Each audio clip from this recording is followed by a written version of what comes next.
Welcome back, friends. Today we're going to take a look at 11 models of the most popular Mosaic guitar picks that were sold in the U.S. and imported from Japan. These are Japanese-made guitar picks. They all have the Japan stamp on them. And the 11 models are shown right here in this guide. This guide's taken from the Herco numbering system.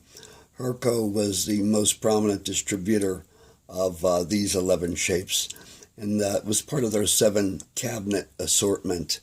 Now, the blocked out areas right here are actually finger and thumb picks, and that's not our focus. We're just looking at the 11 flat picks. So if we take a look at the actual shapes here, there are 11 models, but we see the 35, 37, and 44 actually the same shape, variation being the 37 has a hole, the 44 with a cork. And pretty much same thing with the 15 and the 49, basically the same shape, it's just the 49 has cork added to it. So we could say we have 1, 2, 3, 4, 5, 6, 7, 8 distinct shapes in this series. Now, as I pointed out, these are the shapes you're most likely to come across when you do come across vintage Japan stamp mosaics. And we're going to start by taking a look at the 15 right here. You see I have quite a few of them. And the reason is I like variation. Not all of these are different. Many of them are the same pattern, such as these right here. But in this group here, you could see quite a diversity of different colors and styles, meaning they weren't used or they weren't made from the same block of celluloid. The celluloid formula for the coloration was different. And I'll hold a few of those up so you can see the distinction. Now, if you're beginning in the hobby, the idea is that you don't need all these picks here. You know, 4 or 5 of these colors ought to do it in terms of giving you a good representation of the diversity. Take a look here. In addition to that, these were made over a period of time from the late 1950s to the 1970s, and part of the challenge is trying to determine what era they're from. My personal opinion is these actual darker ones right here, some of these right here, the ones with the less mother of pearl happen to be the oldest ones.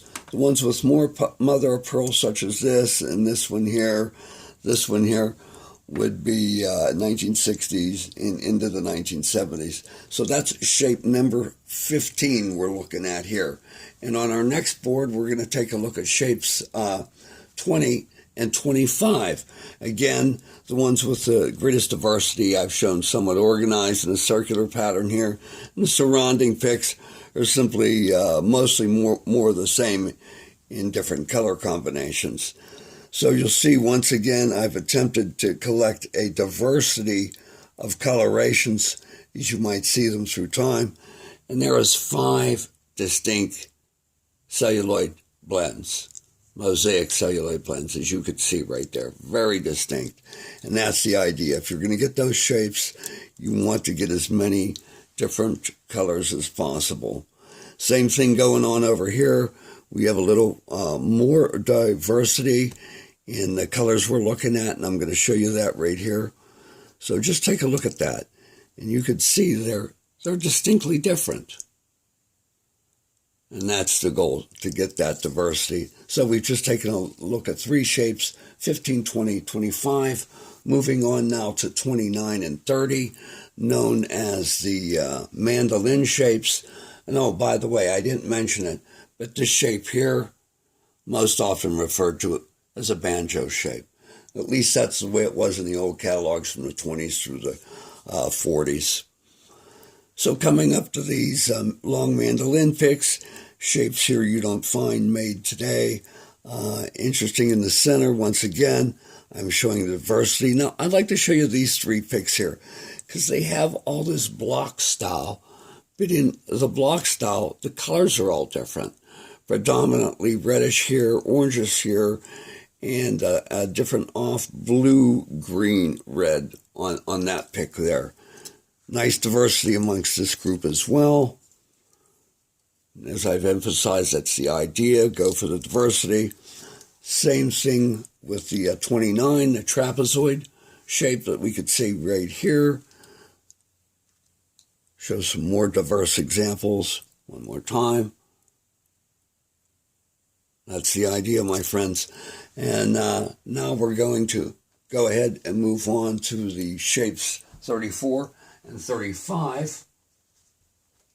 We'll see them against a different background here. Look at that. Wow. They're really bursting with color. Now I'm going to see what effect turning this light out has on that. I think it just might be enhancing those colors, but we'll go ahead and turn it back on. And you can see the diversity of colors of those coming through different periods of time, different color blends.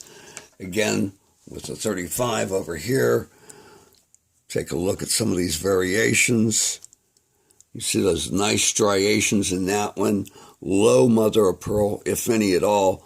This one, low mother of pearl, indicating to me they're probably earlier. And this has a higher mother of pearl content right here. Not that mother of pearl wasn't known and or used before that, it certainly was. But adding mother of pearl, they actually do take the shavings of the conch shell and add them into the celluloid to get that bright appearance. So now we're going to go ahead and take a look at our final four shapes. And that's going to be the 36 right here on the left, and the 37, the 44, and the 49. As you can see, these all have some grip features here. The 36 here on the left is a cork ring, we call it. And here we have the one with the hole. And here we have the rounded triangle with the cork ring and the cork pad double-sided on that small mandolin pick there. So you can see the diversity of colors here once again. Let me give you a nice close-up. I'll hold it up, pass it through. Because the whole idea behind pick collecting is, at least vintage collecting, is appreciating the colors and shapes that you have. In more modern times, the 70s and on, the signature collectors focused on names. But vintage collectors, while we're interested in names on picks, these are what I call the pure picks. Before anything's added to them, they have a quality that is attractive. With many artist picks, if you don't have a name on there, it's actually quite a boring pick. That's with many, not all. Especially in the past 10 years, the diversity has increased. So there you have the 11 most popular models. And I'm going to show you that guide again. And if you were curious as to what I was hiding underneath, it was the finger and thumb picks that I mentioned. And I had just removed them from the guide so we could focus on the flat picks. We'll have a special on finger and thumb picks down the road, but our focus for now is on flat picks. Now it says also sold as Degas Kent, Ibanez Lindell, and Vega. That's true. You could find the 15-piece cabinet assortment, all with no logos, with the exception of Kent. Kent actually put their Kent logo on the picks. None of these others did, in fact, including Herco. So essentially, they're just Japanese guitar picks that were sold here in the U.S. because they were cheap, and cheap to import and cheap to sell. Millions and millions of picks were being sold at that time in the 1960s, in which they were most prolific. So I hope you enjoyed this. Stay tuned. We're going to have another one featuring Japanese vintage mosaics that are far less common. They weren't part of this assortment, and they're in different shapes. Thanks. Joe from Play More Picks. Reach me at findpick7@yahoo.com. Take care.